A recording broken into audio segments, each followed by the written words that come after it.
I find that the easiest way to work out how you want to mount something is to get the tools that you're looking at mounting and just lay them out and see how they look on a piece of timber. This is a set of clamps. They'll sit on that piece of wood. The angles will stop them from tilting and they'll look quite neat and tidy on the wall. Let me show you one I've already done. Here is a set of 4 clamps that I've already made a bracket for and affixed to the wall behind the saws on the saw bench, and as you can see they're all well supported and easy to pull on and off.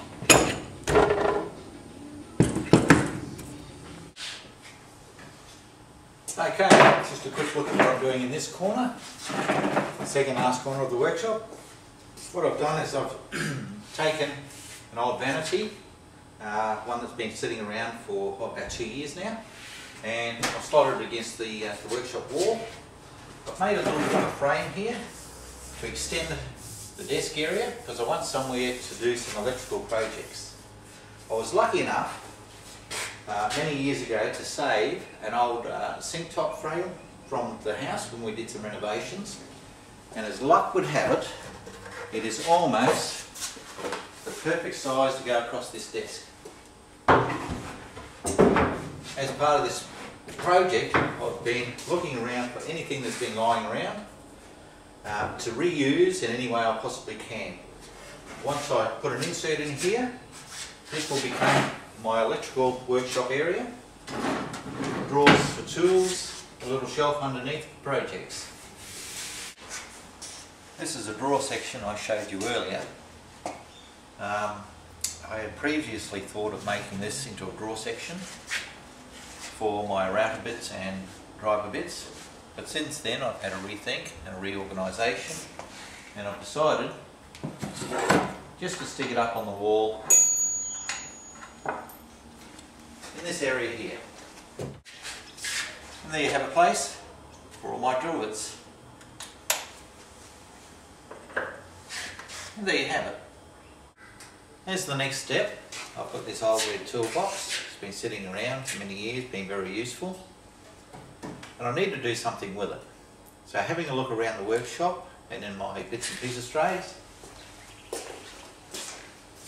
I've got the leftovers of the old racks, which I converted into higher racks in the back corner of the workshop. And I've got some roller wheels. So let's see what we can do with this with a little bit of imagination. Okay, first thing we're going to do is cut the legs off this thing.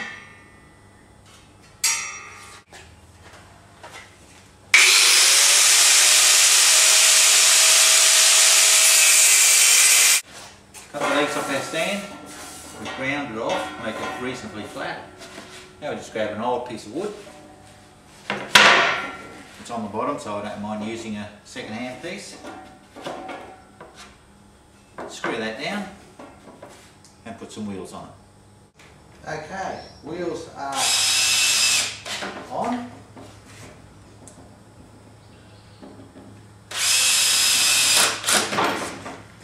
Let's see how she looks.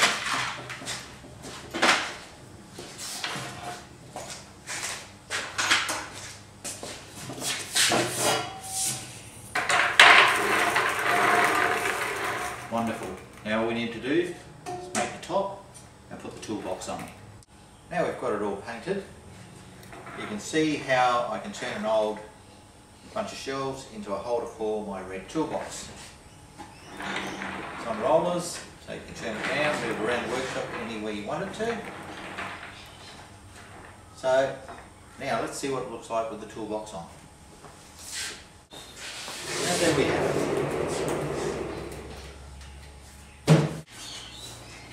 Okay, as you can see, this section is now starting to come together. I've got all my screws and fastening materials. I've also got a couple of slots for some research material and files of previous projects. I've hung up a couple of brooms here. It's always good to keep the workshop neat and tidy. So it's all coming together. Now, this is the next section. This is basically going to become the electrical hub of the workshop. I'm going to replace all this with a control system, a stereo system and part of the security system. I've almost completed my workshop control panel and relocated the door controller. So now everything is keyed through this. So if I wish to turn on the lights, lights on, lights off. If we have a closer look at what I've done here, I'll just put this escutcheon plate on to save any fingers from getting in amongst the electrics.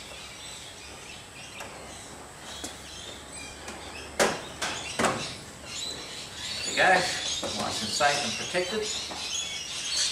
So my lighting control is now, my lighting and power control is now off the circuit breakers, standard household wiring. My lighting is actually controlled by these three relays, and the whole lot is controlled by this micro PLC. The control panel is progressing quite nicely. As I said before, all my workshop controls are up here, keyed into the remote control system. And I've even put in an old Bose surround sound system, about 10 years old, decided to upgrade, so the shed inherited it. And with iPod connectivity. You can't beat that. So let's give it a go.